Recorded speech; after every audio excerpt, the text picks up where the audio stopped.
You are about to enter the Red and Rev Sports Show experience.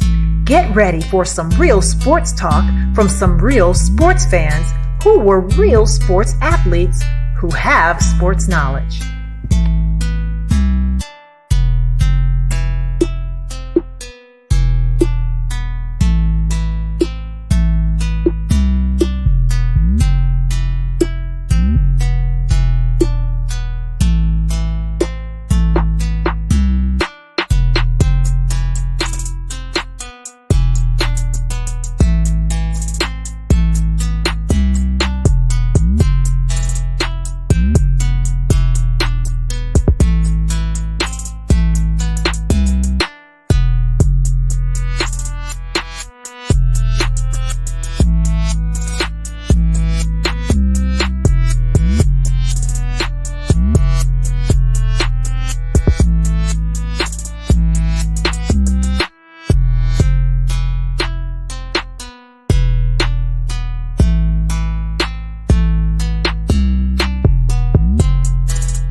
SA. Yeah, baby. Woo. That's right, y'all. The Olympics are in full effect, and the USA is representing to the fullest. Who's leading the world in medals? Us. Who's leading the world in everything? Us. USA, baby. Just got another one with my girl Simone. Anyway, what's going on with y'all today, man? Welcome to another episode of Red and Rev, episode 338. Well, obviously, we're going to talk about the Olympics today. Got to see what our thoughts are on the Olympics so far. We'll talk about the highs, the lows, the personal thoughts. Of course, NFL training camp open up again for all teams. We'll talk about that. The highs, the lows, the personal thoughts. What's going on with QBs? What's going on with receivers? What's going on with the injury talk? What's going on with the Braves, baseball? What's going on all around the sports style? We're gonna be talking all sports all day long. So get ready for it, y'all. Episode 338. Can't wait.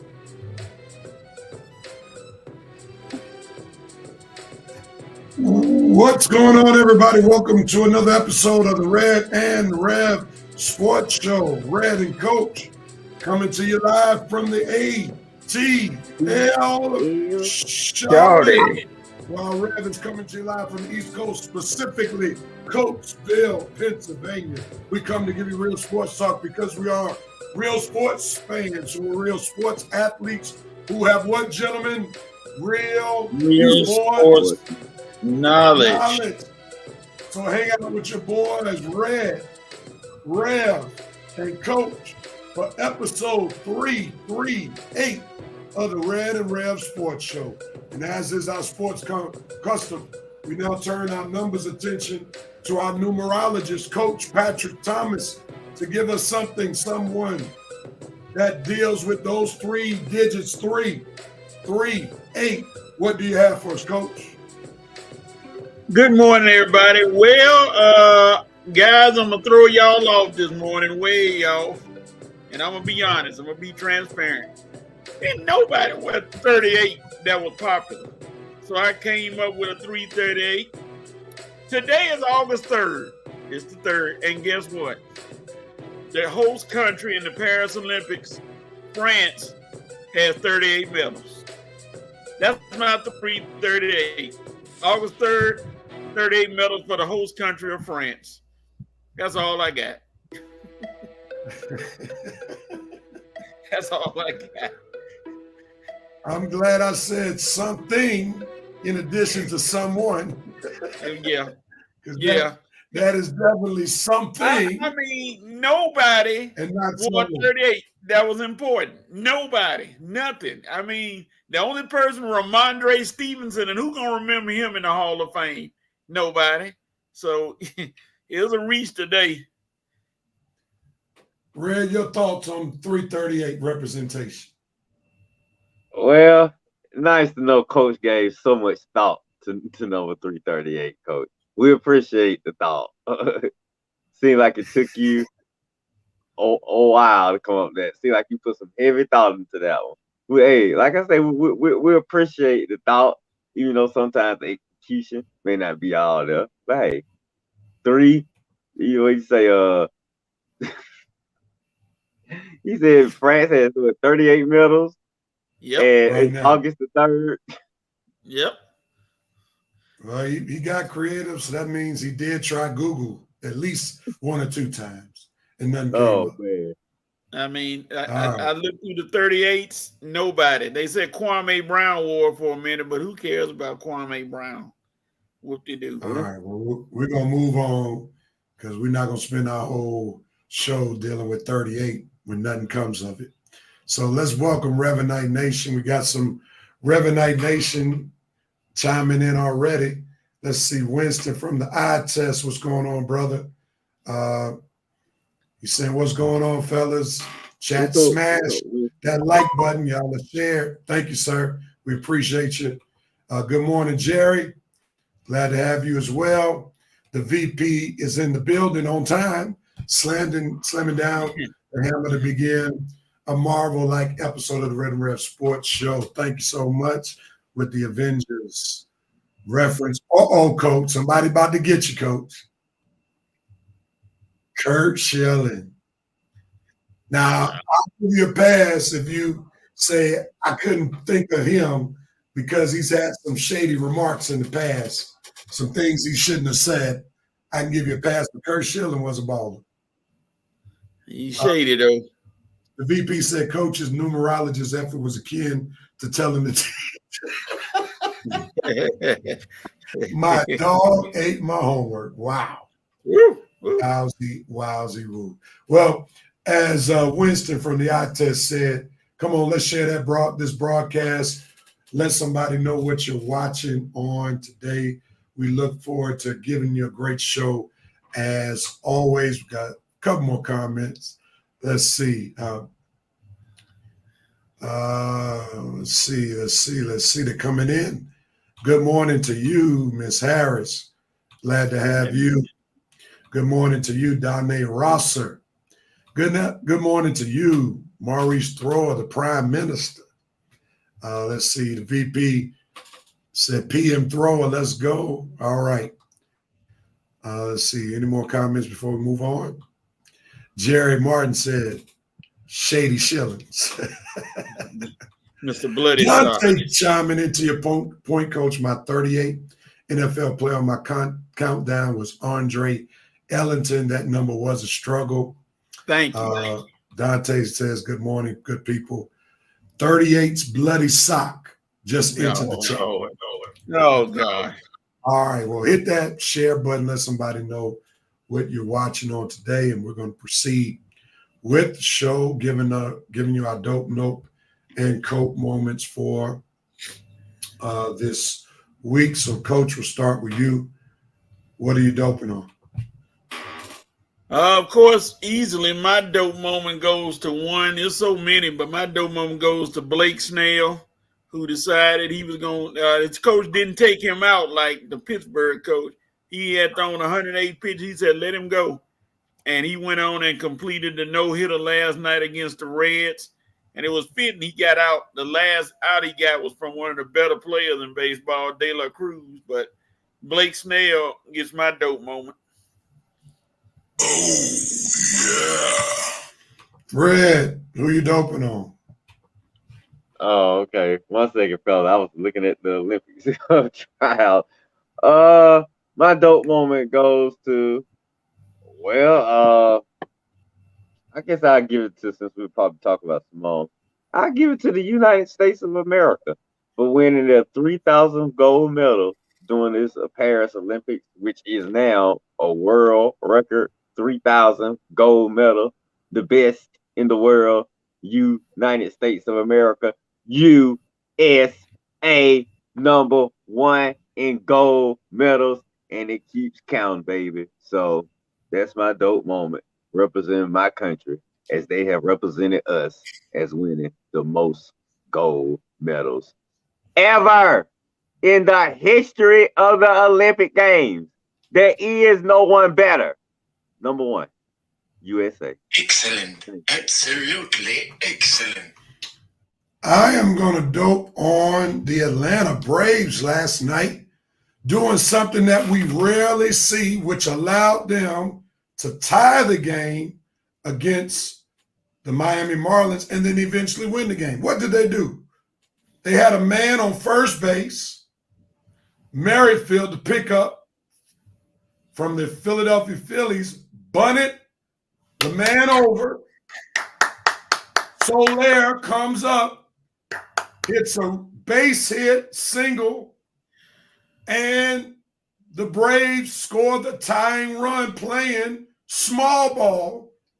And then eventually they get 2 more runs that same inning and wind up winning the game 5-3 on last night. Fundamental baseball still works. You can't always go deep.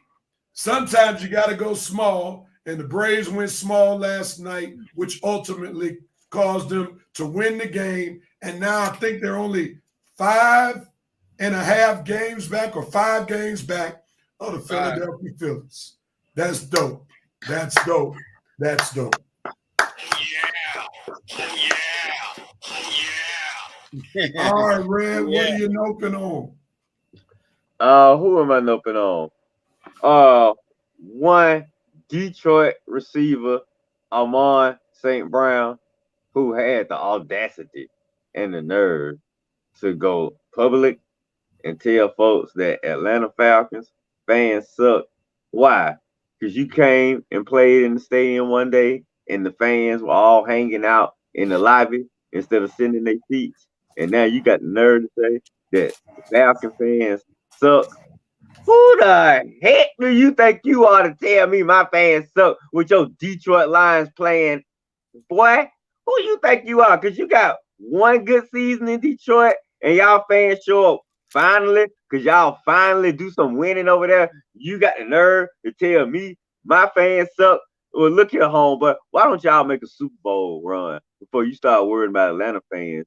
Because my team has been to 2 Super Bowls.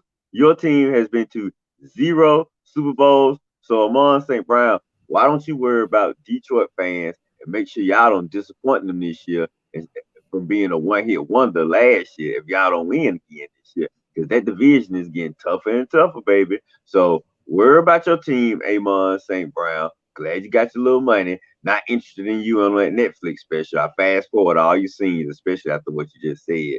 So, but anyway, you just worry about Detroit Lions and don't worry about the Atlanta Falcons fans. So note to Amon St. Brown for not minding his business, okay?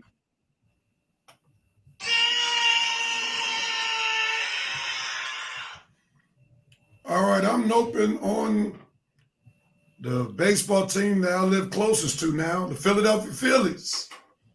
What a week, Philadelphia. You lost every game this week on the weekday, plus the game on Sunday.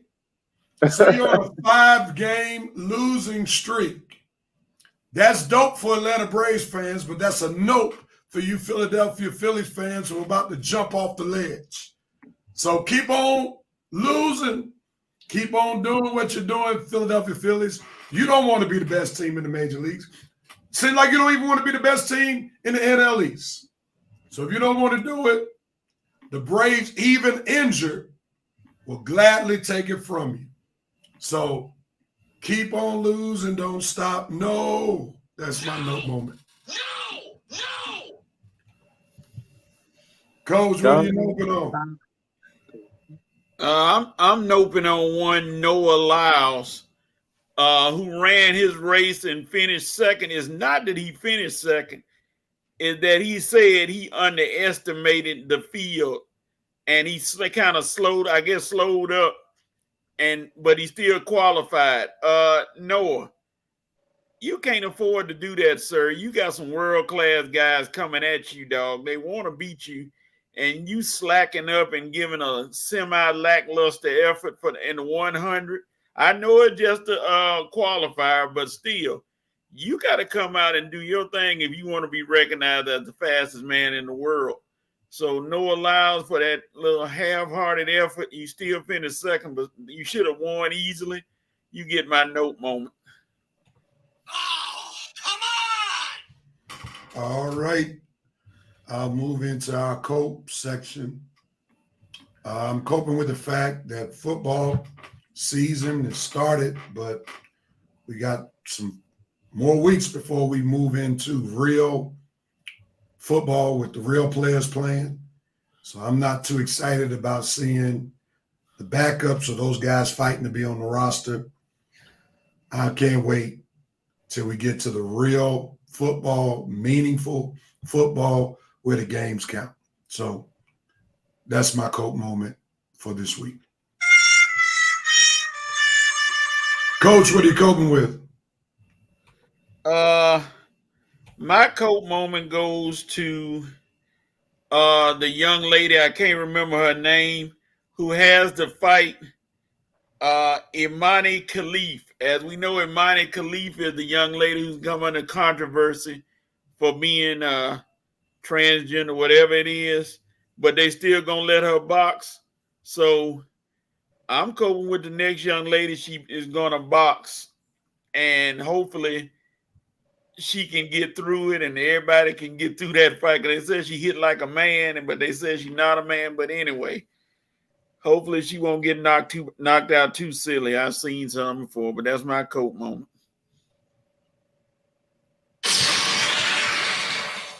What are you coping with, Red?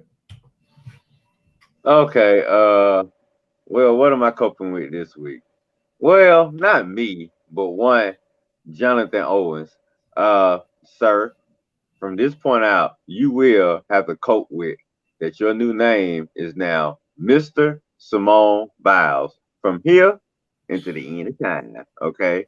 Your woman is the all-time winners gold medal athlete in Olympic history, and you just the second or third safety on the Green Bay Packers, I think, or the Houston Texans, or whatever team you playing with now. But anyway, Jonathan, just cope with the fact that it is no shame about this, that you are now Mr. Simone Biles. You can call Stedman Oprah's boyfriend for advice, okay? But just cope with the fact that you are now known as Mr. Simone Biles. From here into the end of time, wearing the gold medals all around your necklace like you won them or somewhere. Hey, dude, just go ahead and embrace the position. You're doing a good job so far, so keep doing it, okay? You hear that?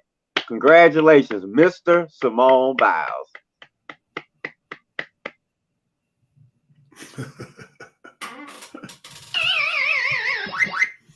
All right. Let's see what Revenite Nation is talking about as they dope, nope, and cope with us.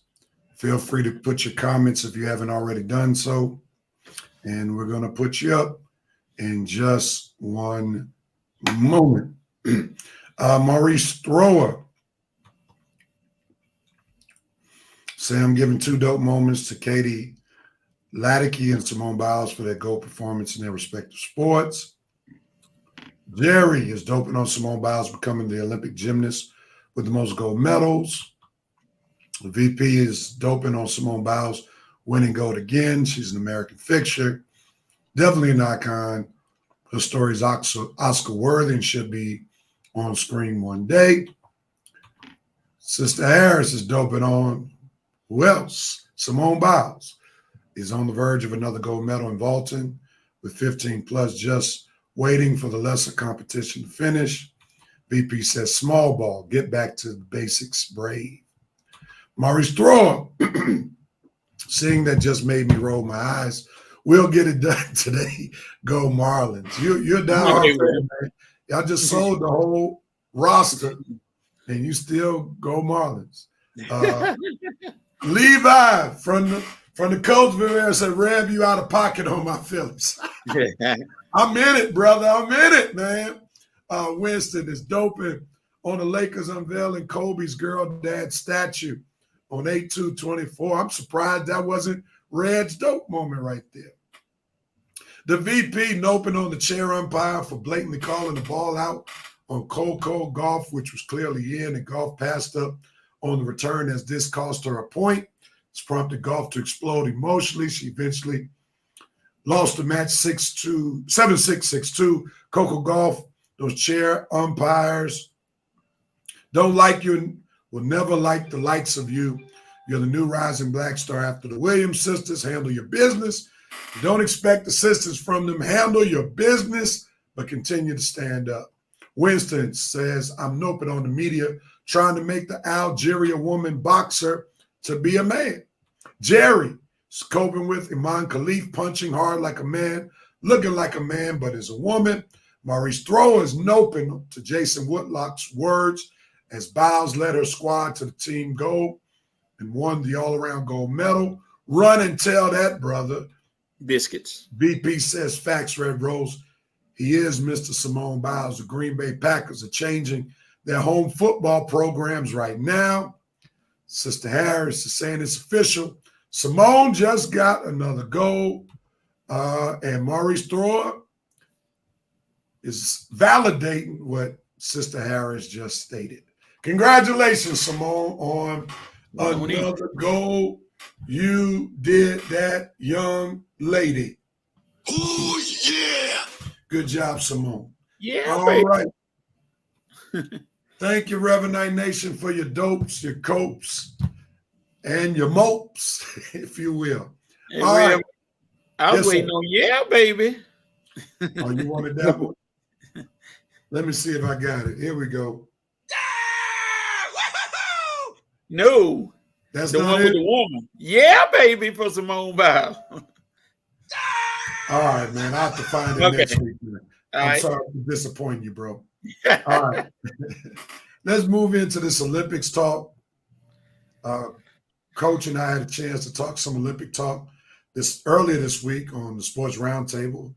Horace, who's been a guest on this show, was kind enough to let us be on his show Wednesday night. So we carry on, or we continue on the Olympic talk for this show on today. I'm going to start with Red since we haven't heard his thoughts any of this week. Red, what's your thoughts on the Olympics so far?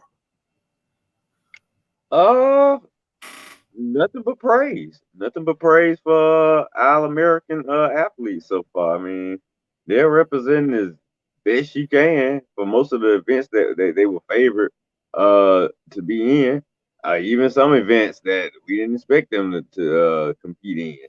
I mean, that we didn't expect them to compete in swimming this time, but they're doing the best so far to come up top 3 in a few competitions. That the favorite was the France kid that coach was so disappointed with early, and some of the other foreign kids. So praise for that. But like I say, dominating in women's Olympics, doing pretty good with volleyball, kicking butt. Well, I don't know about kicking butt, but winning so far in team and men's basketball. Even the row team, like I say, the row team got a gold medal the other day. Good job. And George Clooney had that movie, The Boys on the Boat, just in time for the row team to win gold medal. Good timing, George.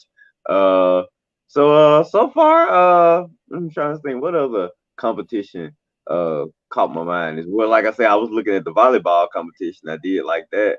But like I say, now I haven't really been able to see Sha'Carri run. That's what I'm really waiting to see run. So I'm gonna have to get the schedule on that so I can make sure I see that girl represent sometime during the Olympics. I don't want to hear about it. I actually want to see it myself. But other than that, like I say, Simone Biles doing her thing for the ladies gymnastics. The latest volleyball team doing their thing. The men's gymnastics team. I really didn't even know we had a men's gymnastics team. I never focused on men's gymnastics, but I heard they doing their thing. And of course, like I mentioned before, Team USA basketball, ladies and men, doing their thing. So I guess it's the typical events that I usually watch. The USA, my country, seems to be dominating. I'm not going to give too much praise for the other countries other than to say good job, other athletes, and giving my country some much needed competition. But other than that, I'm very happy for how the USA is performing so far. All right, Coach, your thoughts. What French person was I disappointed in? The swimmer. Who? The guy that came up short. Wasn't he France? You said the guy that got second place? I'm talking about Noah Lyles. Oh, okay. Well, never mind then. All right, your thoughts, Coach. You got it cleared up. Leon Marchand, who people did not know, I guess they don't know, the French woman won 4 gold medals, is actually a student at Arizona State University. So he's semi-American, but he's representing the U.S. well. I mean, not the U.S., France well in the Olympics, the home country. They love him to death. That's the guy I meant, Coach Leon Marchand. So my bad on that one. But the big story to me, well, one of the big stories, was the USA mixed track team, relay team. I had never seen that event before, the mixed track team where men run first, women run, then men, then women. And they set a Olympic world record, actually, in the mixed 4x4 relay, which is a big deal. I didn't know that they had that, but they represented well, and they look to bring home the gold. I think it's today sometime. But the usuals are doing good. You know, the usual names you hear: Simone Biles, Katie Ledecky, the basketball teams, Sha'Carri Richardson. The usuals are doing their thing. And, of course, there's a couple of new faces who have popped up for the Olympics. But the USA is, like Red said, starting to dominate and take over. The big events for them are coming up, the track and field, then basketball will be ending soon. So it's no surprise that the United States is winning. They're starting to establish their dominance in the sport. But again, like I said, Noah Lyles, you can't drag, son. You say you're the best, you got better show it every time you step on the track, son. So we'll see him today. I think Sha'Carri is running today as well. So I think they say it's going to be 54 gold medals given out in 48 hours. So we'll see what happens. Who wins what? All right, Winston said he's coping on Rev playing the wrong sound bites. Oh, Lord. All right, Justin Fennell said just stopped by to say hey, and Simone Biles is the GOAT, rather. I'm sorry. Yep, no doubt. Simone should change her name to Simone Golden Biles. I like that, VP. Maurice Thrower said, it's always a joy to watch the Olympics. Now track and field is underway, so it's going to get better. By the way, the U.S. table tennis team won gold over China. What? Now, that's a huge upset. Now, let me ask, were most of the U.S. ping pong players Chinese Americans? Yes. Okay. That's Yeah, that made me laugh when I saw Anthony Edwards playing against him and getting destroyed. He thought he could play with him. Basketball, since they say U.S. plays Puerto Rico, that should be a win. The mixed track team is going to be fun to watch. One thing I'll do is I'll give the U.S. Olympic, or not U.S. Olympics, but the Olympics overall, props for at least trying to inject new blood into the Olympics. You know, you got mixed track, you got break dancing, you got 3-on-3, so they're not resting on their laurels.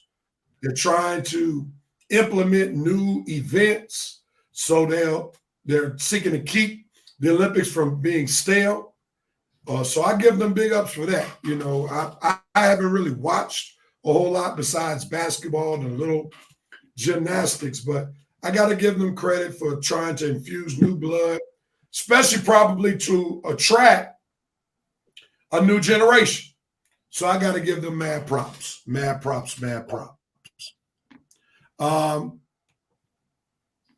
He says, Rev, when you see the pic of the American table tennis team, you'll be laughing. I'll send it to your messenger inbox. You'll see him. Yeah. I see what I see. And oh my goodness, wow. Yeah.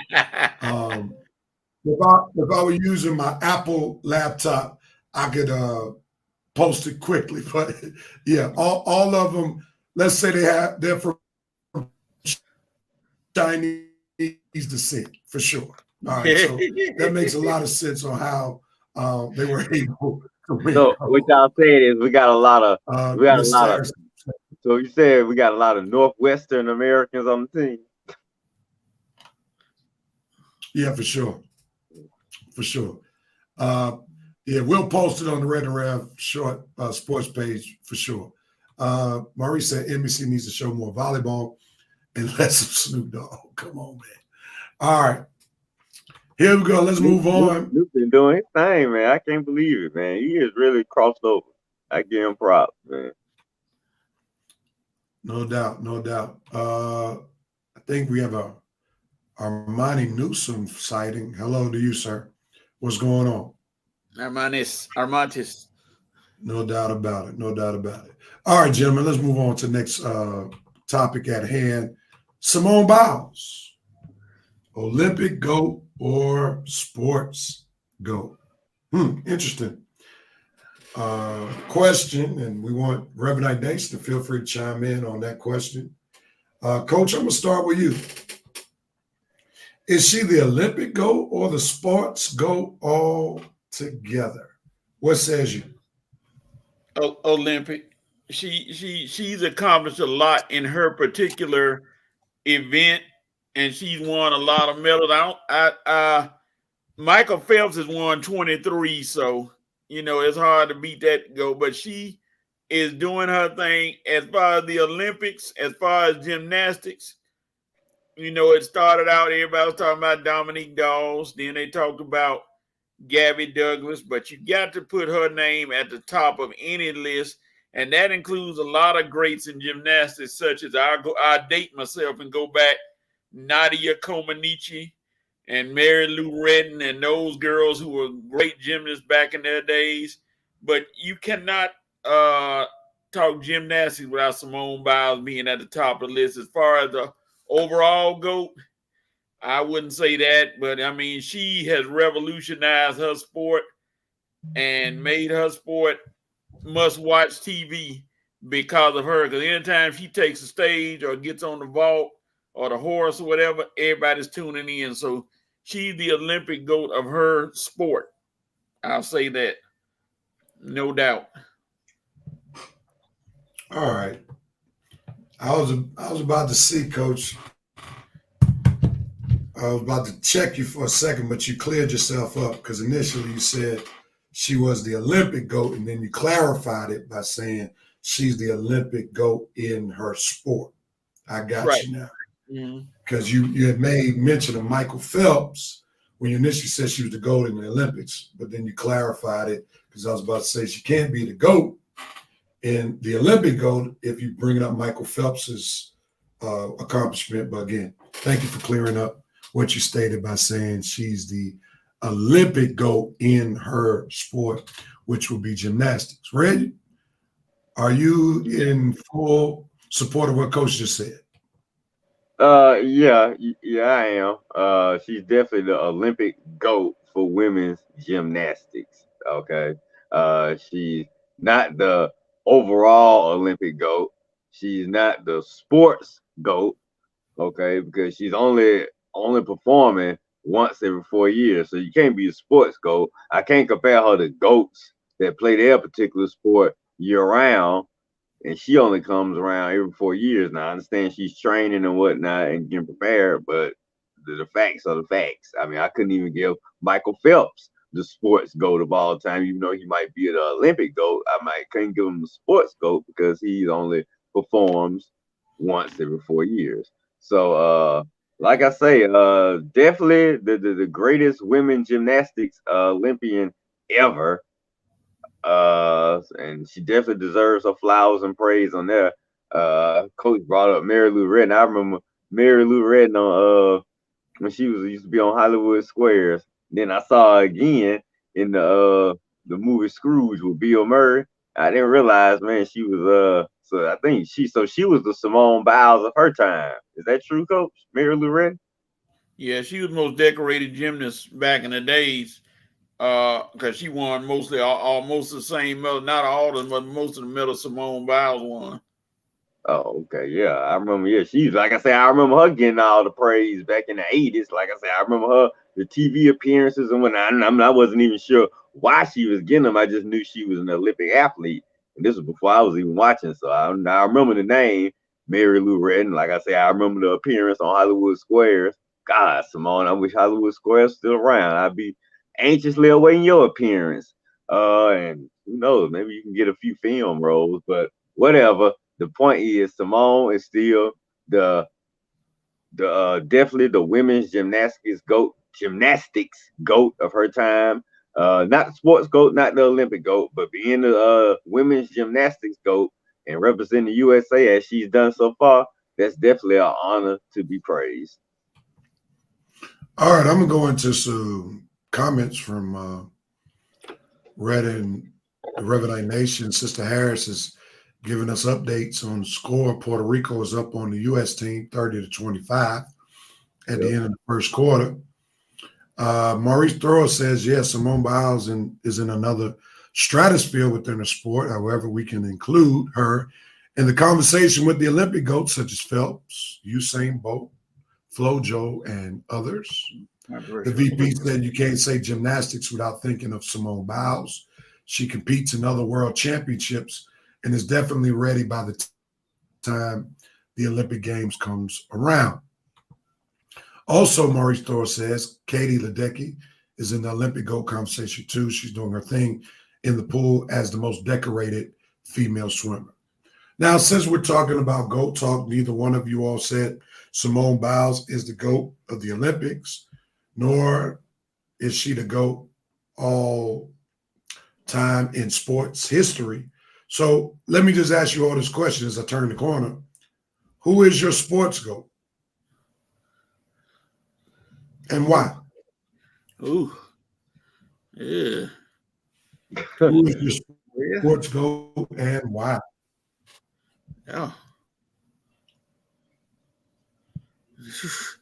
Ooh. Is there a sports GOAT? I mean, I'm sure fans will have, like I say, it's kind of subjective because I'm pretty sure everybody will have their own and they'll have different opinions as to why is their personal GOAT. So I guess everybody probably had a personal athlete, and I guess their personal athlete would be their favorite. You can call them their sports GOAT. So I'm sure if you asked us all, it'll be subjective. Me personally, I would probably say Kobe. I mean, he would be my sports GOAT. I mean, I'm pretty sure you all know why. So I mean, he was one of the best players on my. All right, so it's because of the Lakers connection. Yeah, I mean, he was probably anybody that would be my sports GOAT would have to have played for one of my favorite teams and have to have done well for one of my favorite teams. And being that the Falcons don't have too many championship representatives.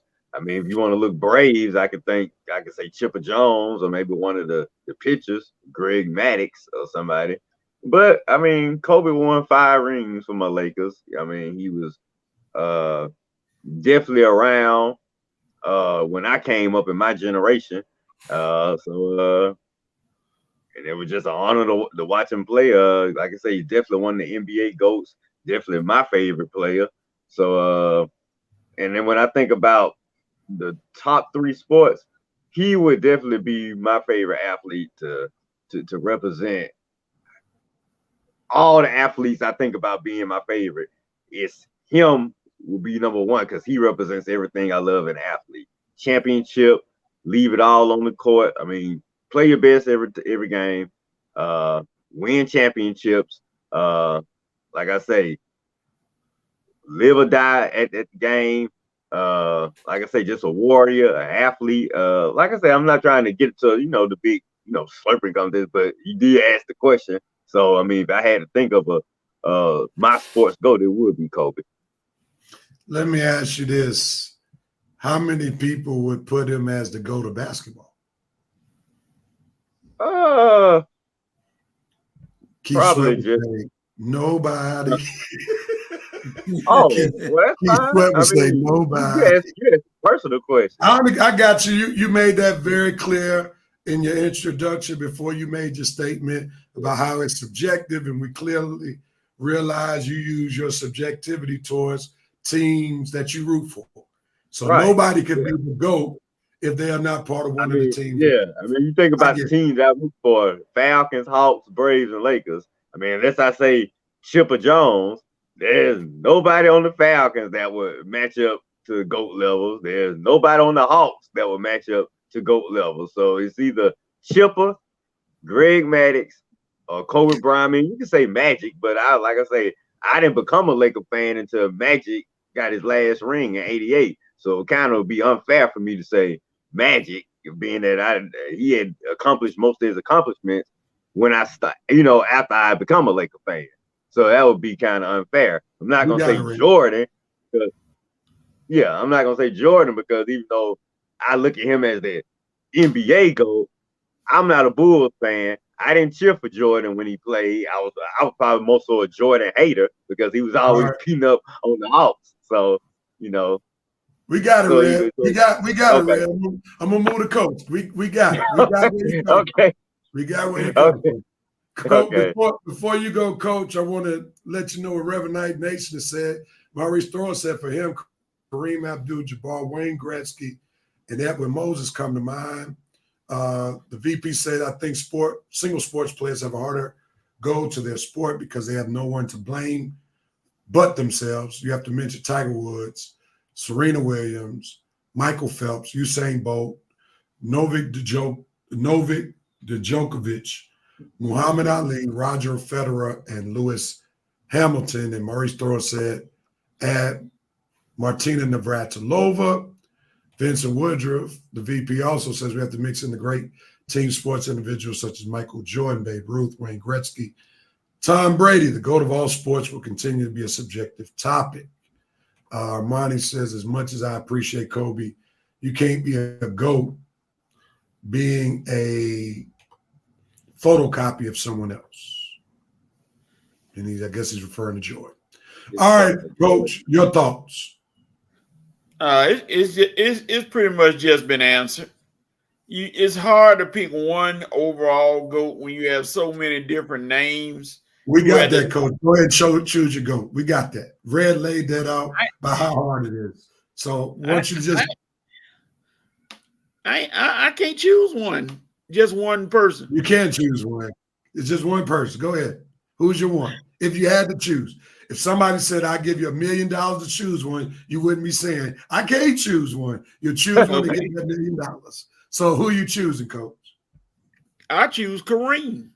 And the basis I choose Kareem is because he is the only, I don't know if he's the only man, but he's one of the few people who's won on every level at least 3 titles.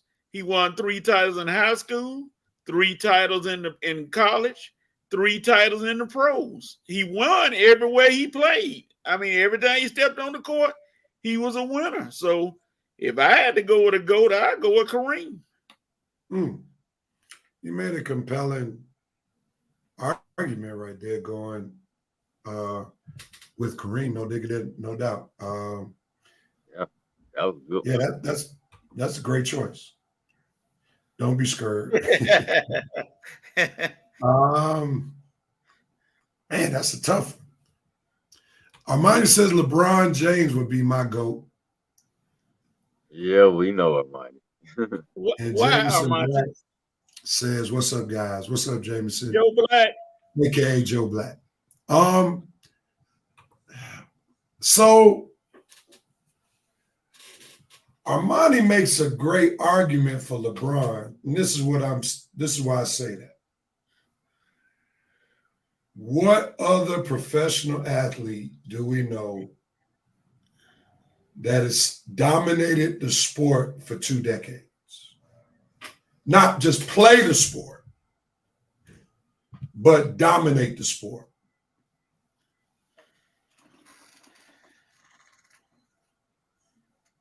Can you name one? are you talking about just playing a particular sport, just one sport? One sport Well, for 20 years. okay, you talking about just NBA? Because I was just gonna say what I just laid out. Kareem dominated for several decades wherever he played. Kareem, I'm talking about on the professional level. Okay, you saying professional? Okay, now that's clarification. Look, LeBron has dominated on a professional level for 20 years. Well, I'm just gonna go and put it out there. I don't think anybody else talks about it a lot. LeBron's on steroids. Those commercials are fake when he do the weightlifting. We will not approve that statement. We do not need any lawsuits because we have no attorneys associated with this. So you will be on your own, Coach. If LeBron and his team come after you, what Coach said, how they make the disclaimer. And those are the thoughts of The Coach. thoughts said by Those are Coach the thoughts of our station. are not indicative of the Red and Red Sports Show. He stated that alone. So we're clear about that.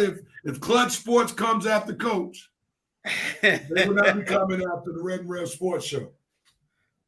All I will do for you is pray, Coach. I will not give you any funds to help you.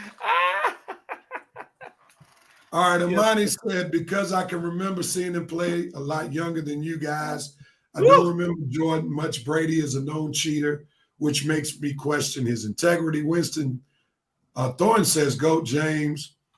Maurice Thorne says it's known fact that Edwin Moses didn't lose a race for 10 years back in the day, and Simone Biles hadn't lost since 2013 or 14 from what I read somewhere.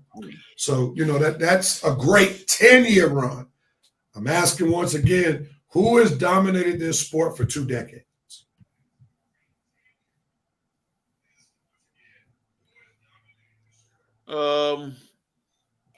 Really, I mean, like you said, you cannot, LeBron has a lot of detractors for whatever reason, but one thing you can't knock, like you just said, and I give him his props, he out there playing, and he almost 40 years old, and he's still putting up numbers. Can't knock the numbers. You know, and one thing, like my boy Kendrick Perkins say, look at the numbers. You know, it's hard to say something about the numbers. So yeah, for sure. All right, man, that was good. Extra discussion. Put y'all on the spot right there. The VP said we can't name one Dr. Reverend. It's the other way around, Reverend Doctor. That's all good. Armani Newsom is very correct with his choice. When he hangs up the sneaks, this combo will explode. The VP also says LBJ not only dominated for 2 decades, but he came in as an 18-year-old pup and been tearing mouths out since. Look at the numbers, Jerry. Repeating, right. And no problem, VP. Just trying to help the brother out. All right, let's move on to the next topic. And we know that the men are playing right now. The question is, if Steve Kerr, the U.S. men's basketball head coach, coaching correctly. Red, your thoughts? Well, I mean, it depends on how you look at it. I mean, did they expect whatever the name of this dream team is? I don't even think it's called Dream Team. I think they got another name for it. But whatever it's called, did they expect massive blowouts? I mean, because obviously Charles Barkley did, and he's not too impressed.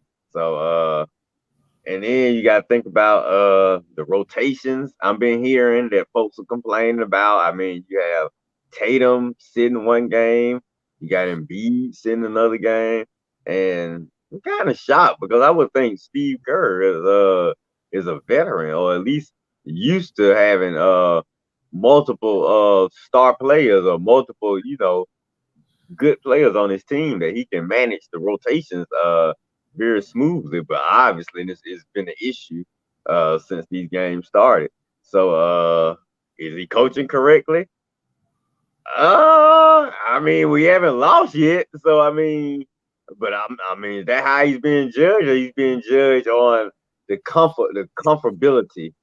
I don't even know if that's a word, but the comfort level of the players during the games, the satisfactory level of the players during the games. If that's what we're judging them by, then maybe not. But if we're just judging them by wins and losses, well, until you get a loss on his resume, I would have to say he's doing decent. He's doing solid. But they definitely don't resemble the dream team of '92, where they just throwing the ball up and kicking butt and taking names. No, that's not what they're doing. So like you say, they struggling with the Puerto Rico team right now. So I think we'll have a better. I could give a better answer once it's all said and done to see if we eventually win the gold medal with this team. But if you had to take a player's guess, like what the players are thinking that's on the team, I would have to say there might be a few issues to his coaching style, like you say, because like I say, everybody's not getting their minutes, everybody's not getting their touches. But man, these teams, what's our defense is looking horrible. I guess I'll go on record to answer your question, Rev. No, but we ain't lost a game, so I can see a lot of pushback with my argument. All right. For Coach goes, let me see. Sister Harris with a new update, 41-37. Maurice Store says, I'll say this much. Bam and Anthony Davis are playing with such good chemistry during these Olympics. The VP says Steve Kerr is trying to be their friend. It seems he's listening to Outside Noise's coach. Chuck Daly would never. Chuck also had Mike now said coaching about recognizing your substitution patterns and understanding proper rotations. We haven't lost yet, but that seat will get hot if he takes an L. I don't care. There are 68 NBA players that play for the other country's teams versus 22 back in the day. If Kerr loses, he will get roasted like a stuff. Oh. Yeah, I do. All right, Coach. Jump in there. Is Steve Kerr coaching correctly? I just got one question for Steve Kerr. How does Cheryl Reeve, the women's coach How is she able to get all her players in the game? They all stars, but they all play, and they seem to be doing well because they beating teams by double digits every night. Steve, y'all winning. Oh yeah, I give you wins, but she's getting all her players in. There's nobody that sits on the bench the whole game. They get in the game. Now, Steve Kerr, I got a question for you. You ain't watching the show because you coaching. Hope somebody get this to you. Why you didn't bench Steph Curry? He was 0 for 7 last game from the 3-point line, 1 for 9. You gonna bench him? No, you're not gonna bench him because that's your boy. You ain't gonna bench him. So why you benching everybody else? Get everybody all stars. Play everybody. You could put any lineup out there and win, even though you're struggling with Puerto Rico. Okay, whoop-de-doo. You can get any lineup out there and win. And just like Rev knows, who coached before, if you start losing, get the starters back in there. Big deal. Or you start struggling, come on, Steve Kerr. This ain't rocket science. You've been there before. You won all these titles. Everybody should play. And I don't know why nobody's talking about they keep talking about Jason Tatum, but nobody's talking about Halliburton. Halliburton ain't saying a word, but you keep him on the bench. He's an all-star. So, Steve Kerr, get everybody in the game, son. All of them can play, or they wouldn't be out there, or they wouldn't be on the team. So I'm going to push back a little bit on some of the things that have been said. I think we have to realize the competition in the men's side of Olympic basketball is a lot better than the competition back in 1992, as well as with the women's side. Let's look at it. The last few MVPs in the NBA have been international players. Greek Freak, Joel Embiid, even though he's playing for USA, he's not from the USA. And then also Jokic, the Joker. In 1992, there was no international star. There was one that was about to arrive, but he never became the best player in the NBA. He never really became top 10, and that's Tony Kukoc. So it's kind of hard to make the comparison of what took place in 92 versus what's happening now when those players were learning the game and learning to play on a high level, unlike the way they are playing on a high level and have exceeded the level in 2024. Also, the U.S. women's team, the best competition they will play, they've already played, and it's not an Olympic competition. It was the WNBA All-Stars. None of the women or international players who play women's basketball are on the same level or exceeds the level as a Asia Wilson or as a Breonna Stewart. They're not on the same level. So I think we got to give Steve Kerr a little pass because it's difficult to coach a bunch of stars because he doesn't have the luxury back in 1992 that Chuck Daly had where he was out-talenting every player, every team. They actually have teams that can compete with USA. So I think I think it's a little bit harsh on Steve Kerr to try to put everybody in the game when you still have to have chemistry. And then you also have to play according to matchups. And you even learn that as I was just playing, NBA 2K yesterday, I was getting my brains beat out until I made an adjustment with players. So those are the things that you have to take into consideration with the USA Olympic team, that they're playing against much better competition and matchups matter. You can't just throw 5 out there, say play ball. You might get your head beat in. So it's a different day, and that's all I'm gonna say. Rev, The commentators just said 3-point line is too close for Steph. Jerry, I'm gonna get back to you, Coach.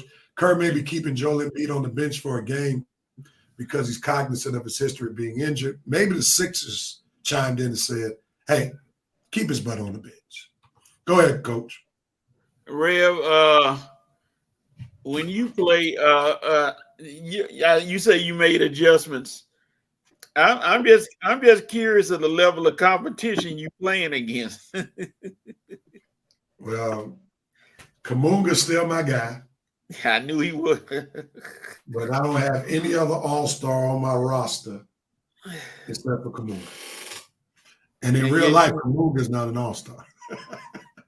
And yet you won how many titles? I won 5 out of 7. Okay, so that is. Oh, I know your mom gonna do the Olympic update, but the U.S. up by 15 now, so that is about to be over with.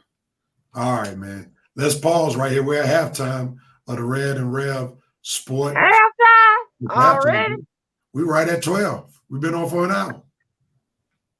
So we got one more hour or one more segment or half of the Red and Rev Sports Show. We got some football, no basketball, no baseball talk in just a moment. But we'll be right back on the Red and Rev Sports Show for the second half of the show.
We are back on the Red and Rev Sports Show, ready for the second half of the show. Thank you all for tuning in so far, and also Revenant Nation for your comments and helping us drive this show. We now move on to the second half, and as is our custom during baseball season, we have a Braves report. So that means Red, get ready to rock and roll with your Braves report in 5, 4, 3, 2, and 1.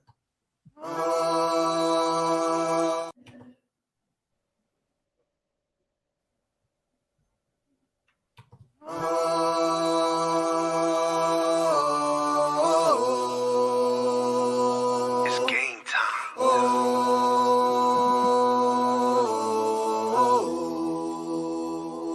It's GT. Well, what a difference a week makes. I can't even remember what I did last week for the Braves report because I know we was in the midst of a 6-game losing streak. I'm not even sure I did tomahawk chop. If I did, I shouldn't have because they were more likely to get my own chopped off the way they were playing. But like I say, what a difference a week makes. Welcome back, Braves. Back on a 4-game win streak. Did a job this week for the most part. Let's see, had the Marlins and I think it was Milwaukee before that, but won 2 out of 3 from Milwaukee. and won the first two versus the Marlins. And we I think they made some Braves. The trade deadline was Tuesday, and the Braves bought back some familiar faces and Jorge Soler and Luke Jackson.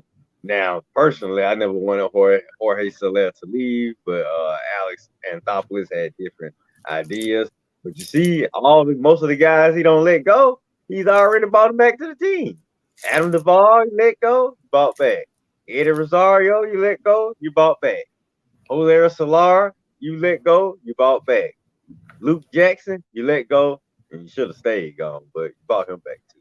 Wait. But anyway, like I say, the Braves, good job this week, except for that first game. Was it the first game in Milwaukee? I think it was the first game in Milwaukee. But other than the first game in Milwaukee, good job this week. And personally, I think we should have won that one.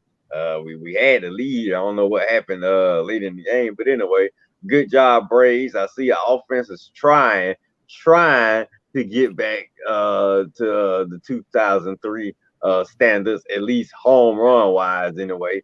Like I said, you were 17th in home runs about a week or so ago. Now you don't rose up all the way to 6 in home runs. You got more home runs than the Phillies got. So that's a good job. At least trying to get the bats going again. But once again, we had our pitching stats took a little nosedive during the 6-game winning streak.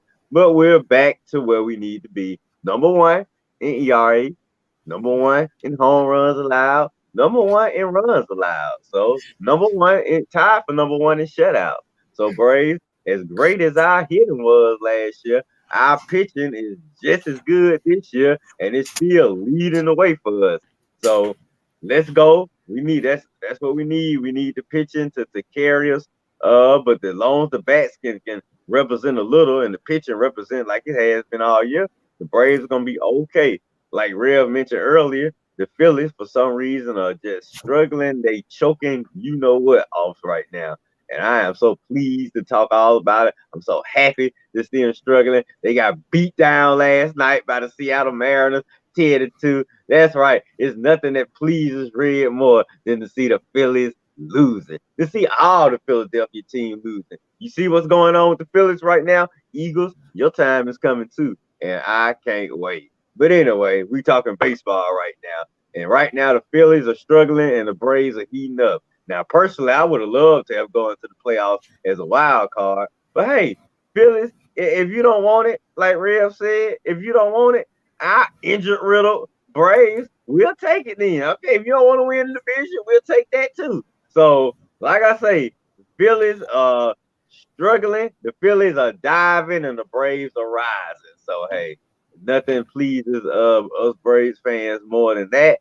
And we'll see where this little hot streak take us. Sorry, Maurice, we got to beat up on your Marlins right now. But don't leave time without coming to say what's up to your boy. Even though you'd be a little disappointed because some tell me we're going to win again today and probably going to sweep y'all right up out of Atlanta like we did last year. So you see, even though a year makes a big difference, some things change, but some things never do. The Marlins are still the Marlins, and the Braves are still the Braves. So we'll see what happens in today's game. But good week, Braves, and we expect many more, especially with the Giants and the Rockies and all these, and the Angels, all these sorry teams coming up. Braves, you better not let this one. You better take care of business.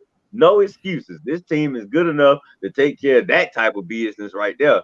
So, and we'll see where the playoffs take us. But for right now, good week of baseball, Braves. Chop, chop.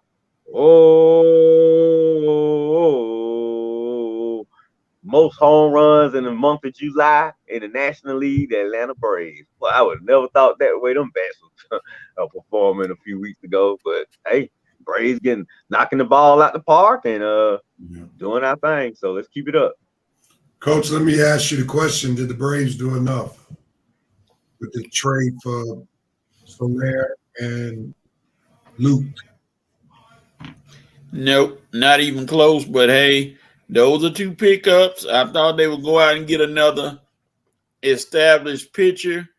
And with the injury to Michael Harris, who's now looming a little longer, they would have found an Arozarena or Jazz Chisholm, who seem to be helping their teams. Thought they'd squeeze one of them out, but not likely. But like Red said, the Braves are on fire now. We're gonna ride this thing.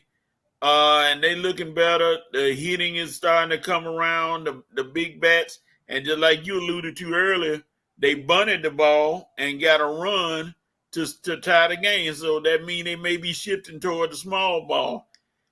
And let me not forget that my boy Charlie Moore, last 2 games the Braves won that he pitched in. I'm gonna leave that for y'all to decipher and discuss. Way to go, Charlie Moore. All right, Coach. We're not gonna do that today. Right. We're not gonna get excited about a guy who's making $20 million winning every other start. Okay. All right, that we're not gonna do that. But I'm gonna say, as I stated on Wednesday, I think AA was a genius not to do too much, but do something, because you have to remember the trade deadline happened where the Braves were reeling. Also, the Braves have been injury riddled all year long. So if you're expecting to make all these moves, could he make enough moves for them to still compete?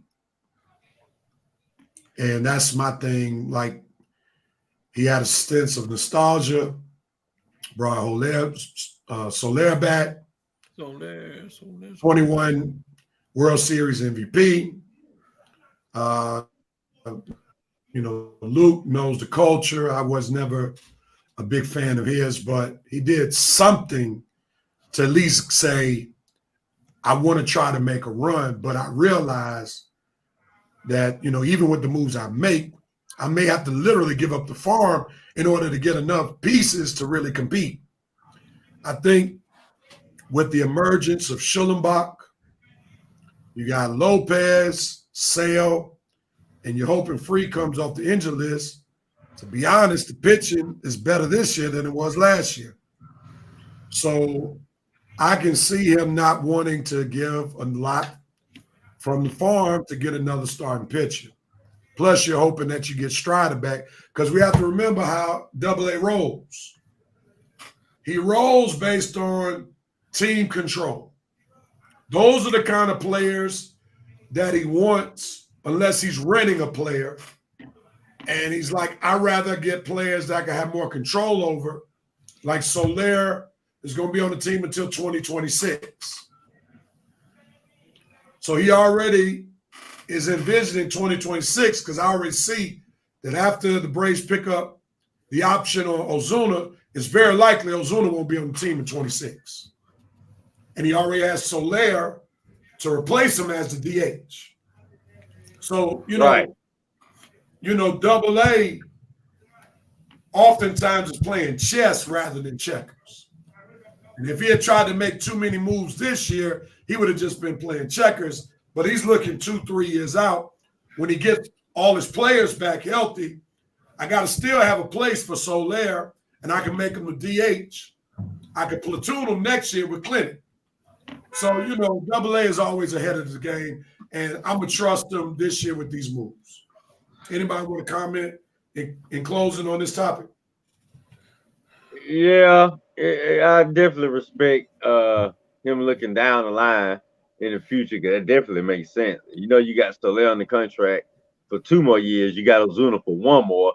Then when Ozuna, because I'm pretty sure we're not going to re-sign him after next year, so you won't have to worry about where your DH is coming from, because Soler is a DH anyway. The fact you got him in the field these next 2 years, that he's going to be playing out of position, but you'll definitely have him in his main position when he's DHing in a couple of years. And then you just have to worry about filling another outfield spot, which should be easy to do, because at that point, you'll have more money coming off the books.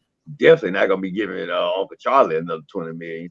So, yeah, I mean, the money will be there, and the availability will be there to make other moves. So I can definitely understand it. All right, Jerry said Luke Jackson better get it together. We need to catch the Phillies. More importantly, let's make the playoff chop. What's up, Harris from the Sports Roundtable? Got his gym work in. Jerry said AA is rolling the dice. We have guys that will be coming back. Let's make the playoffs. Harris, I'm like, darn, Blake Snell looking good right now. He is with that no-hitter. So we'll see what happens. We'll see if the Braves can keep on winning and the Phillies will keep on losing. Let's get to 5 for 5, gentlemen. This is our segment where the panelists get 1 minute to talk about the sports topic at hand, 45 seconds solo screen, 15 seconds group screen. If they go over their minute, they'll get muted. We have 5 hot topics. Revenite Nation, feel free to put in your comments after the panelists have stated what they've stated for their minute. We'll come to your comments, and then if there's any time left within the 5 minutes, I'll pick up the rear and give my little 2 cents. All right, let's get ready for 5 for 5. We got the Coco meltdown up on deck, and I know if the VP is still on, he's saying Q Lunits, and that's what I'm doing. Got 5 on.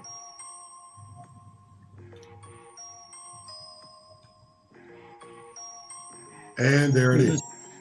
Bam. I queued it up. And Red, you have a message. Don't run over. Good morning to you, Brother Harry. Glad to have you. All right. We're going to let Coach show Red how it's done. So, Coach, you up front. Up first, rather. Up front. Up first. Coco Golf meltdown, right or wrong? What you got, Coach? I think it was right because the ref made the call before. Now, it was right for us to discuss it and talk about it. But Coco, I'm gonna get on a little negative a little bit. You were down already, so that shouldn't have caused you to lose the game. You were right about the bad call, but that shouldn't have caused you to lose the game. So, Coco, get it together. The U.S. Open is coming, sweetheart. You got to be ready. You won last year. Red, what you got? I'm on line with Coach. She was right. It was a bad call, but I wouldn't. Yeah, to be getting all emotional like that, and like Coach was saying, you was already running. You weren't having your best match, so it's not like they were just really, really cheating you. You were playing bad anyway, and to come apart like that, like this thing, Coco, you gotta understand who you are and what you represent, and who they are and what they want to represent. So you gotta just be a little self-aware next time, and don't let your emotions get the best of you, because you're already winning. You one of the top players in the world, and you know you represent for sisters, for America, and Black community. So don't worry, girl. We feel proud of you. Don't let your emotions get the best of you so much. But like Coach said, you'll be fine. You'll be ready for the U.S. Open this season. We'll move on to the next topic. What's up, Ray Ellison? Glad to have you, sir. Let's move on. Next topic out on hand. Hold up. Did somebody come in with a late comment?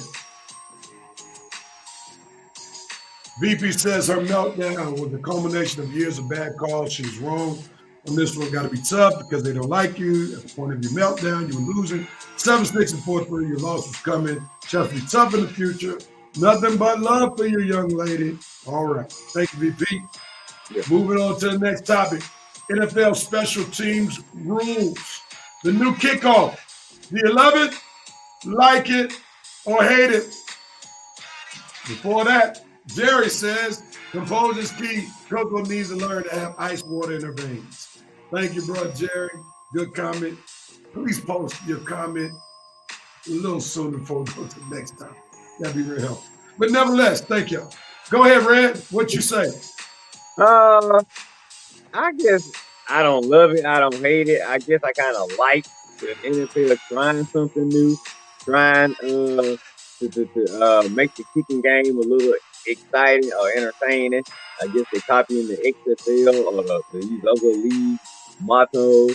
But I think we did have a few complaints about it. So I think I need to see it a few more times in some games. So I'm going to definitely be watching with my Falcons play this week just to see exactly what I really think about this thing, because we just had one game. But I want to see during the course of an entire week of both the teams play, to see the reactions of what folks think of it right now. But right now, I think it's kind of mixed. Me personally, I'm in the middle with liking just because they're trying something new. But if this thing don't work, I can see them scrapping it after 1 year. So There we go. Coach, what says you? Man, this is a terrible rule. It's like new Coke. Boo! Get this rule out of the game. I know they promoting player safety. That's why they doing it, because they don't like those high-speed collisions. But Devin Hester made his living off making those runs on the regular kickoffs. Devin Hester, those guys that used to return kickoffs, Billy White Shoe, all those guys, they made that living off the kickoff. Now it may water it down, and then that safety stuff. It's hard to be safe in a collision sport, but I know you're trying. But I got to get used to it. I'm not a big fan of it. The only person saving is the kicker, I guess. I don't know. Well, if we were honest, the VP said NFL National Fluff League. if we're honest, the new rules are actually bringing in more action than what we were seeing with the old rules. Because most of the time we were watching touchbacks on the kickoffs. So with the new rules, you're actually getting more action because you'll get more returns. Like, remember the NFL moved the kickoff a little closer, so that's why these kickers were kicking it all the way beyond the end zone. Yeah. So now you're at least getting the chance for someone like a Devin Hester to have a chance, because at least they're going to be some run backs. It's going to be harder because, the defense is on the other side of the field as opposed to on the same side of the field as opposed to on the other side of the field. So it's going to be a lot harder, but we're going to see more action. And only thing I don't like about it is you got to announce when you're doing an onside kick. Yeah, It's a little terrible. That's the only thing I don't like about it. Seems like Harry said don't like it. Knowing, I think Ben said onside kick. Mr. Harris just enthralled with the basketball game. That's because she's like, forget the Red and Red Sports Show. I just give updates like I'm watching. No onside kick rule is lame. Sean Payton just entered the chat. Then he said Tony Dungy just threw his clipboard regarding the new onside kick rule, for sure. That's the only thing I dislike about it. On to the next one, Coach. It's on you. QB controversy in Pittsburgh. Is there one, Coach? What says you? Go. Well, now it is, since Russell Wilson answered the door and opened the door with his injury. They said Justin Fields is balling out there, and that element of him running gives him that dual threat quarterback that Mike Tomlin always wants. But I still think that he's going to go with Russell Wilson to start the season just because of the experience and everything. But it's good to know that you got a backup who's willing and ready to go and who's probably going to be your starter in the years to come. So right now, it's looking tough, but I think Mike Tomlin is going to still go with Russell Wilson. Red, what says you? No, I don't think it's a quarterback controversy in Pittsburgh, because I think Justin Fields is the outright starter right now. What has Russell been doing in camp besides being hurt and barely practicing? And if that's the way he's going to go during the preseason leading up to the first week, then Fields is going to be the starter, no doubt about it. So there won't be nothing controversial about that, because Fields is the one taking the snaps with the first team. Fields is the one that's gaining the rapport and the chemistry with all the first team players. So that adds up to Fields being the guy. Russell don't have nobody on that Pittsburgh staff or Russell Wilson anything. And the best ability is availability. And if you ain't available and Fields is, well, that's gonna be his team. So sorry, Russ, for the calf injury, but hey man, Fields is showing out in practice. And George Pickens seems to be taking a liking to him. And we know what George Pickens wants, George Pickens gets. So if they don't want no more drama with Pickens going crazy, you better let whoever Pickens wants to play. And I think that's best for Fields. The VP chimes in and says, nope, not at all. The Olympics taking most of the sports headlines. Russell Wilson is a typical veteran that doesn't want to participate in unnecessary preseason reps. RW is actually smart in this case. He's giving the young pup some well-deserved reps. Jerry says Coach Tomlin will insert Fields once Sierra's play is lacking. Sierra. The VP said Russell has already proven himself. He's just giving Justin the keys to the Ferrari. He's allowing JF to take those ponies for a spin around the block. I'm rooting for most things black. Go Steelers. I'm going to chime in on this one. I think there's a brewing controversy because, again, the Steelers only have Justin Fields on contract for 1 year. So what's the purpose of trading for him if you don't know how he operates within your team? And Russ is expendable because they're only paying him $1 million. $1 million. You got to have more reps from Justin Fields just more than preseason practice because you need to see if he can be the guy. How are you going to see if he's going to be the guy if he's holding Russell Wilson's clipboard? That makes absolutely no sense. Russ is finished. He's a has-been. Justin Fields needs to play to see if the Steelers need to either draft a quarterback, sign a quarterback, or see if they have a quarterback. So he got to get on the field at some point. Well, yeah, no controversy there, like I said. Because they doing what they got to do then. They got to see what Fields got. I think I'm frozen. So, yeah, you are. I'm frozen. Coach. All right, Coach, go to the next one. Start the next one. Oh, I'm back. Oh, I'm frozen. You are unfrozen. I'm unfrozen. All right, we got some comments from Revenite Nation. Let's see if I can get to them. I'm frozen again. Lord have mercy. New computers, boy. Well, I normally will operate with Apple and I only have an Ethernet connection with the Apple. So I got to get another jack so I can use my Ethernet connection. So I have faster Wi-Fi. But nevertheless, we got some comments here. You said that one. There we go. Winston said, if Fields has a good showing in preseason, Russ is going to ride that pine. VP said, Justin Fields, bar injury, would be the Steelers' long-term option. Eric Neighbors said, Dak will be there next year. The VP said, past our IT crew needs to tighten up. All right. Dak Prescott? What?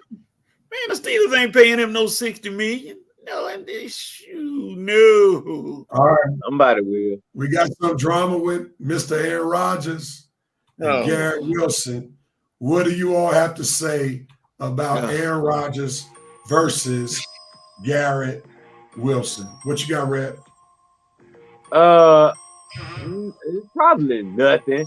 But still, New York media, they get every little thing and probably blow it up. I'm sure it was just Aaron schooling a young kid on route running and timeless precision passing. And being that Garrett has never played with a quarterback of Aaron's talent, he's used to doing what he wants, running the route lackadaisical and just finding the open little zone and just sitting there. Whereas Aaron probably wants something more precise, more about being in the right spot. And Garrett just don't realize, dude, you playing one of the top QBs now. They have high demands of their receivers, high standards. And Garrett playing with Zach Wilson these past few years isn't used to that. So I think it's something that I'm glad they're going through it now in the training camp and preseason rather than going through this in the regular season. But I don't think it's an issue that's going to linger on. Garrett's a good player. Rodgers is a good player. Quarterback and receiver, they'll figure it out and they'll get together.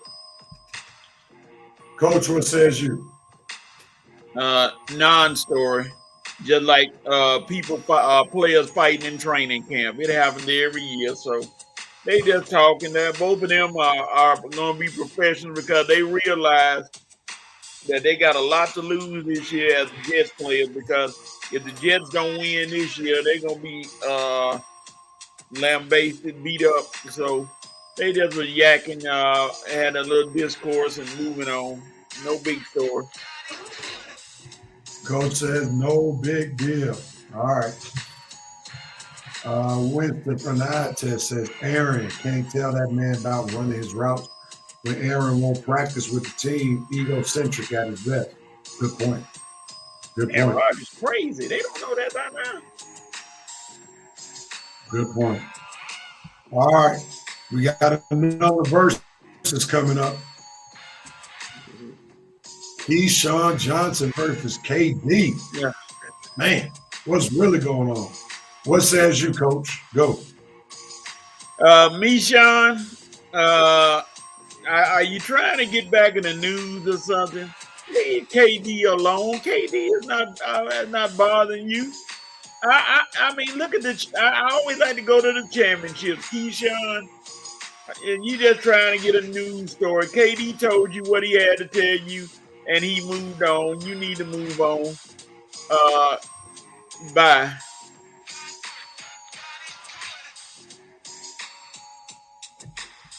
Red, what you got?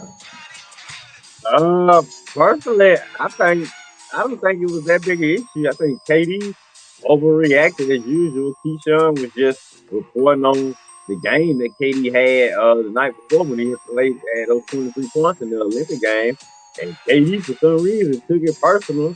And I think Keyshawn was more reacting to a question was should KD have left the Warriors or whatnot, or is the Warriors a better team without KD and whatnot? It was a simple sports question. And KD, as usual, overreacted and took it personal, and then just took a personal shot at Keyshawn, which was kind of funny, but it was a personal shot, and it was unnecessary because Keyshawn was just responding to a sports-related question, and KD, of course, always trying to hit folks personal when you don't like what they say about him. So that's pretty much what it boils down to. I mean, to me, it's a non-story because they both ended it.